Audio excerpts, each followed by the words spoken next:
the perfectionist in me was never going to be happy with that solution of having strings that went in the wrong direction because of a bad design on the headstock and poor placement of tuners, but were then going to be artificially manipulated into the right direction by extra parts, in this case a string tree. Even if it worked, it's not really how this thing should be. I should have a correctly designed headstock so that the strings naturally go the right way. So I'm performing surgery. Using my bandsaw, I cut off a strip on each side of the headstock, removing the holes, sanded the edges of the headstock, and one at a time I'm putting on a new piece of tower, one on each side. Then I can reshape the headstock, put the holes in the right place so this thing works as it should.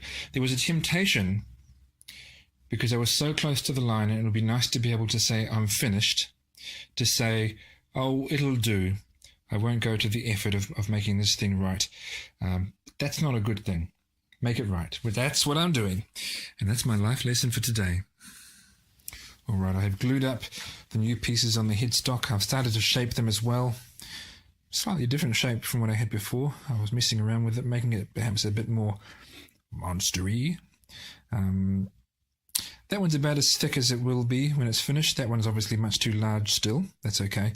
I'm planning out where the tuner pegs will go. And I've decided there, and there. I know which of these, there's more than 3 dots there. I know which of the ones I'm going to drill. And this is what I really should have been doing from the first time I started making guitars, but, you know, I'm still pretty close to that point. I'm still a beginner. I simulated where the string would run down the neck and over that slot on the headstock, and then the string will just turn slightly downwards and wrap around the peg that will be in that hole. So that's positioned about right. Now, the string won't have to bend a lot from the nut, which is one of the problems, well, the main problem that I had with the initial headstock. So I will just go through that exercise for all 6 strings, drill the holes, and cut off a bit of wood and shape that. Come back soon. So I'm quite happy with the remodeling of the headstock. I think in future, because up until now, my signature headstock had been, well, my signature headstock for 3 aside tuners, 3 per side, had been what it was before, but obviously that's not going to work. So this may be my new signature shape for such headstocks. Of course, when they're all inline, 6 aside, I'll just use my reverse Strat type headstock that I already have.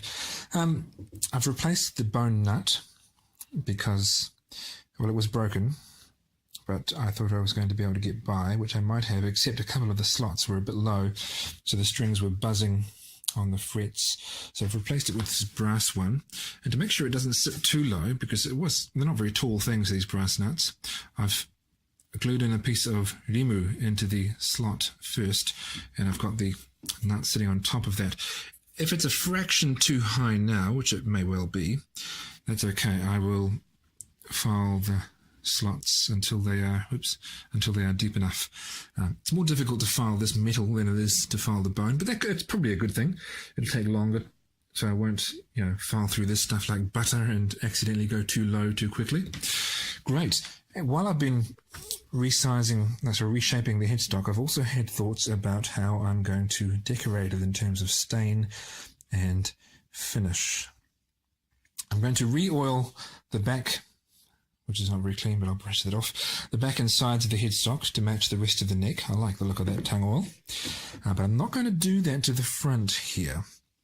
I'm going to do something which I think matches the colours on the body. Well, I know it matches the colours on the body a bit better, and I'll show you that in a moment.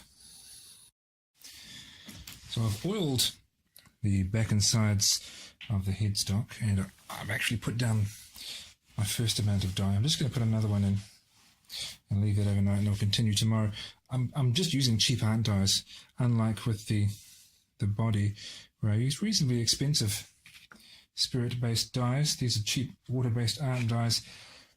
Although I really like the dyes that I put on the body, and I'll probably use them again, because after all, I bought them. I know, I think it's just surprisingly good what really nice results you can get with really, really cheap materials when it comes to dyeing wood anyway. So I think in future I won't spend that much money, because if you don't have to, why would you? Well, oops. I say that now. I'll wait until I've finished this and see what the result is like. Okay, so it's going to have a yellow base, as you can obviously see, as the body does as well. And I'll come back tomorrow and do the rest. Actually, I tell a little lie.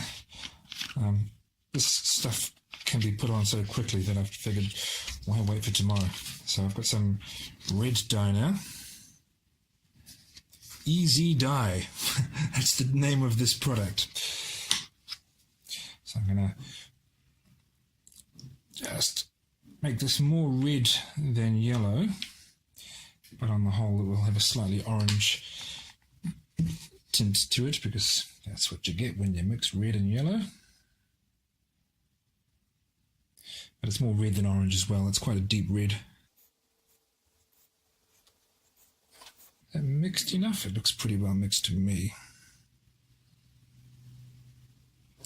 Plus there's already yellow down there, which will, I guess, make it look a bit more orangish, whatever the appropriate adjective is. Use the same rag.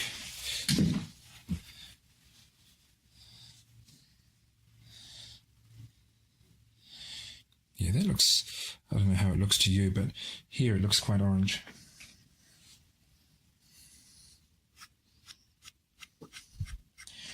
I'll just leave a yellow core. Put orange around the very outside at every end. Yep, actually I should have kept that yellow because I'm going to need yellow again. And that was done. Oh well, that's all the orange. Well, no, it's not quite all the orange I'm going to need, but a bit more orange. Yeah, because some of this is going to be covered by the tuners, and I do want to see the orange. I don't want to have it all covered. Okay. Now I'll get rid of this water-based orange, and I'll get some red. Right, I have put a bit of red around the edges, although it looks quite orange, as you might expect with everything else that's under it. And I'm just going to, I've got some 600 grit paper here, and I'm just going to try to clear a patch with feathered edges in the middle. I may have to wait for it to dry a little more. It is still a bit damp on there, although it is coming off.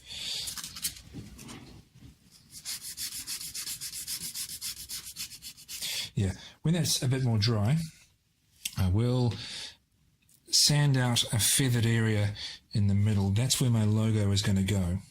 It's kind of a burst, I guess, but I'll let this dry, and it'll probably be tomorrow when you see me do more, because it's after 11 PM now. You can tell I'm kind of making these plans up as I go. Before I do that sanding, I'm actually just putting down black around the edge. Again, just cheap water-based black dye.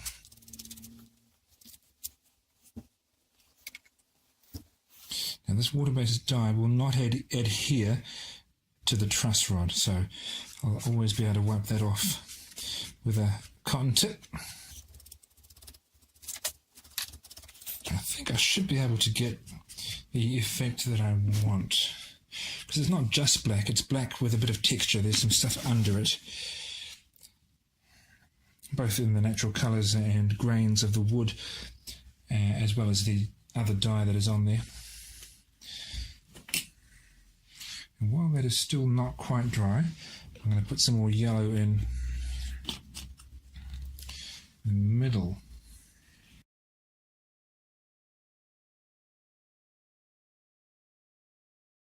The trouble is, in trying to wash out the black this way, I'm going to contaminate my yellow in the middle with some black. Does it look a bit like fire, maybe? Maybe this is actually going to work. Maybe not. Maybe I'm just fooling myself. Oh, this isn't going so well. Oh dear. Oh dear, oh dear. Oh well, I am going to sand out a patch in the middle when this is fully dry. Right, time to re-black the edge. Okay, so I've lost most of my red. Really, it's just black and yellow here. Okay, I'll let that dry completely and come back tomorrow and do a little bit more and some sanding. Right, I've dried it off with a hairdryer, and I don't know, I think this is more of a problem with water-based dyes, or at least more of a problem with these water-based dyes than it was with my spirit-based dyes. But you can't see any red at all on this. It's just been washed out so quickly. As soon as one of these dyes touches another, you can forget whatever the original colours were. It's just going to become one, and that's not really great. It's not what I would have wanted here. But now that it's dry, that may give me a second chance to get a bit more of some other colours in here. So I will approach this carefully with paint brushes, which enable me to be a bit more refined than just a rag.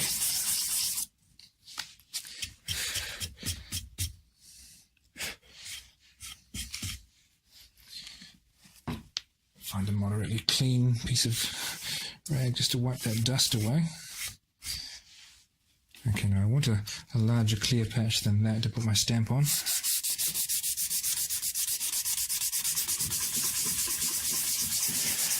So I'm going to sand out easily a large enough area to put my logo. I want that area to be quite clear, maybe a bit yellow, because yellow, black on yellow is fine.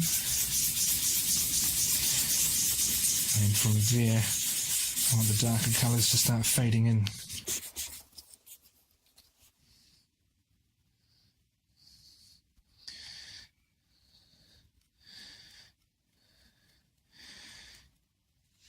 Okay, so that's giving me a bit more yellow over the edge of where it's clear, but because the black is quite dry, it's not so readily being washed away and combined with the yellow, which is good. And I will still feather the edge of that with that sandpaper. It's not ultra fine, it's 600 grit, but it's still pretty fine. If I get any dye, which I have on the edge of the fretboard, I'll just sand it off. Direction is important. Drag away from the middle rather than towards it so that it gets darker as you go out.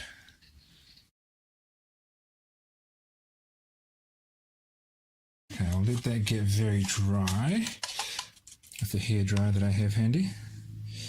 Yeah, see, that's not, I don't know if you can see that, but it's not really yellow anymore, it's brown.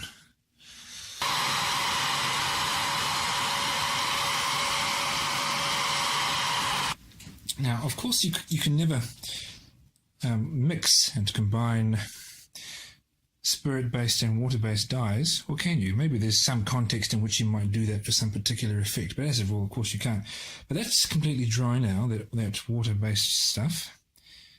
Did I say spirit-based and water-based? That's what I meant. And because it's completely dry, there's no water there. That's just whatever it was that was colouring the dye. And you can put spirit-based stuff down on top of that.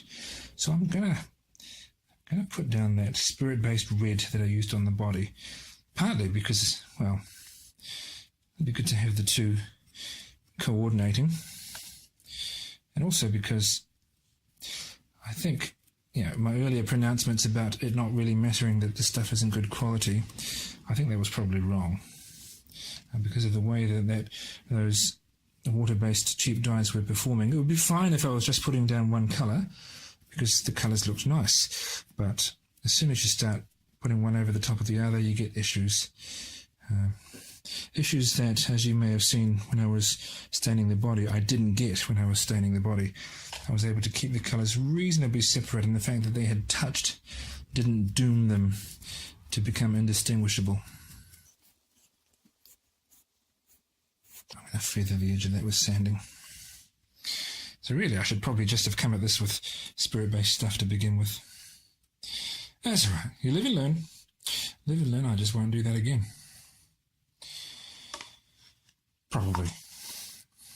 Probably. Maybe I will.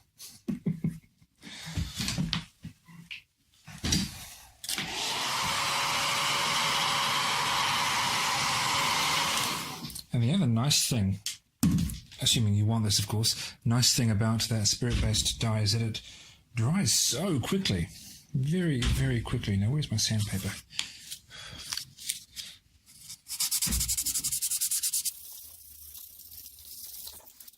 This is certainly producing the right effect in terms of feathering the edge.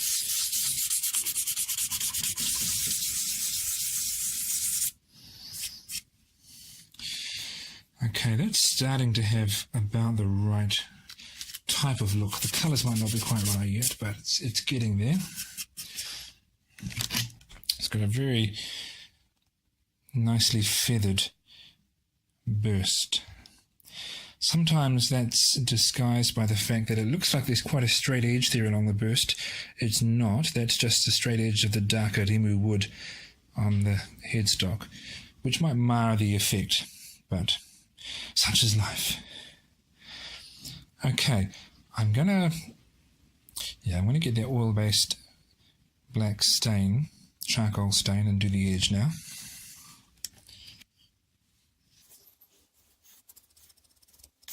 This is really just to go on the very edge, because I want the headstock to be more coloured than black.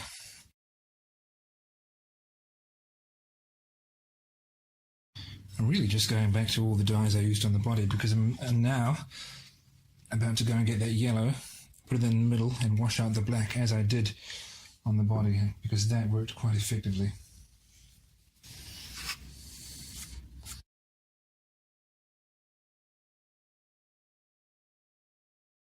All right. Yeah, actually that's really effective. I like that. It has I don't think it would really look like this if it were burnt, but it has quite a burnt, flamey colour going on there. Looks more so in person, in real life, than it does on this screen, but trust me. Hello, it's a Saturday morning here in the Monster Guitars workshop, and there's news. Monster Guitars is moving. I'm not sure where to at the moment, but our address is going to change in the relatively near future. Now, this is how I'm spending my Saturday morning. How do you spend yours? Let me quickly, while I do this, recap how we got here. So, I had finished the neck in tung oil, and because it was an oil finish, I assumed, I now know pretty much rightly so, that I couldn't use the ink stamp with the logo on there, because oil and ink don't really play that well together. And then I got it into my head that maybe they did play well together. I discovered that no, they didn't. So I sanded the face of the headstock clean and just had it put the ink stamp on after all, but then rather than oil it, I just finished it with a clear wipe-on polyurethane of exactly the sort that I'm using now. And that looked fine, that looked good, but it became obvious when I was doing the final assembly that the headstock was not really well designed. It looked okay, but it was too wide to be practical. The holes for the tuners were quite far apart, and they were pulling the strings sideways out of their slots in the nut, which was no good at all. So I redesigned the headstock. I was going to try to solve the problem simply with a retainer bar, which is a type of string tree, but that's not an elegant solution. So I've redesigned the headstock, made it narrower, and I figured, look, while I'm redesigning, let's just have total rethink. And I stained the headstock,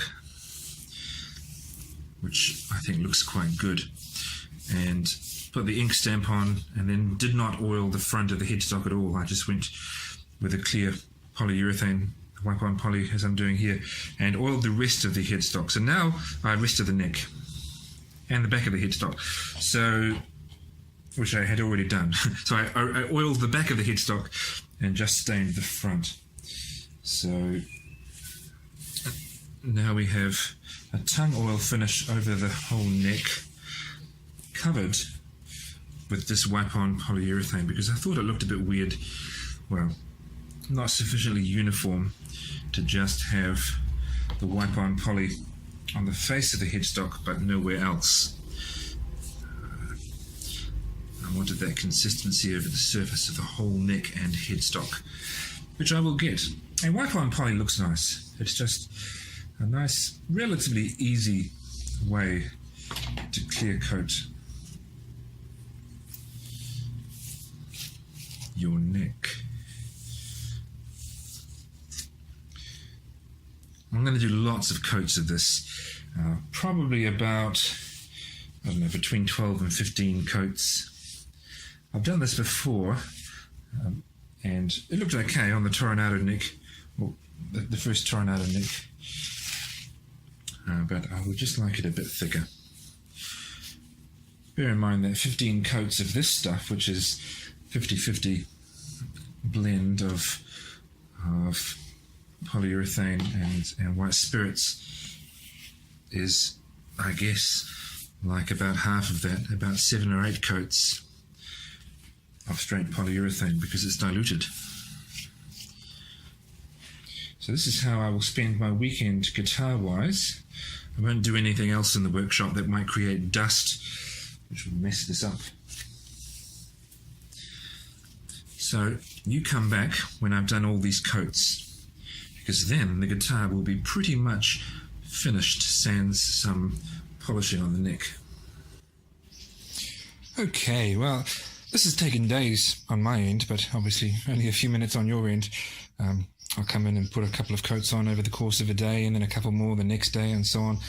And now, I say that I'm doing a wipe-on polyurethane finish, and that's strictly true because it's polyurethane and I'm wiping it on, as opposed to, say, spraying it on or brushing it on. But there is a specific technique that gets called a wipe-on polyurethane finish, which is also very cool, but it's just different from this. And that's where you wipe on the polyurethane quite thickly. I don't think you mix it with spirits like I do. So you wipe on the quite thick stuff. You let it sit there for a little bit, but before it starts to set, so that you can wipe it off, you then wipe it off, and what's left is just a very thin residue on the surface of the wood. So it looks something like a rubbed on oil finish.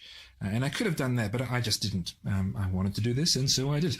And it looks really good. It looks really good.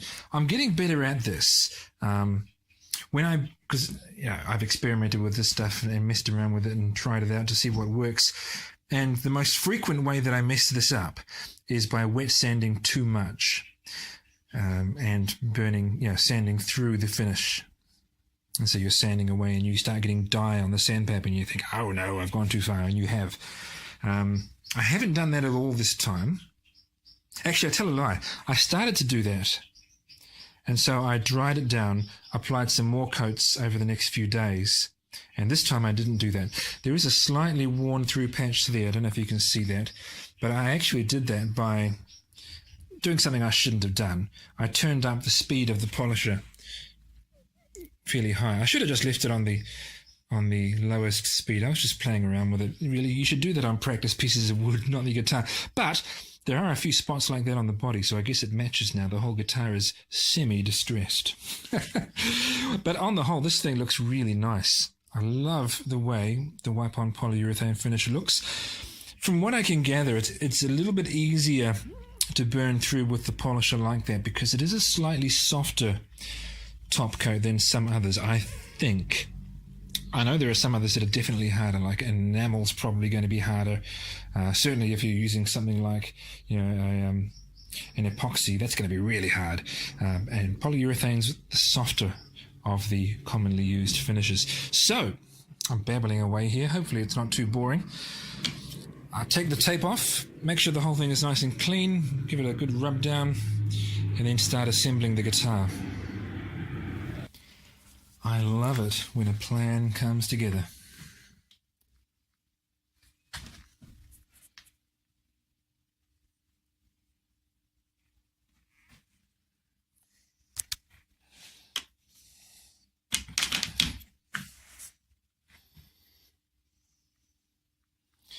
Now there is an indentation in this surface here. Long story short, I accidentally banged it with a hard metal object. So I shall take the commercial opportunity inherent in that situation. You'll see the screws aren't in for the tuners yet. I will sort that out in a moment. I will seize that commercial opportunity and say that this is a design feature of a semi-distressed guitar.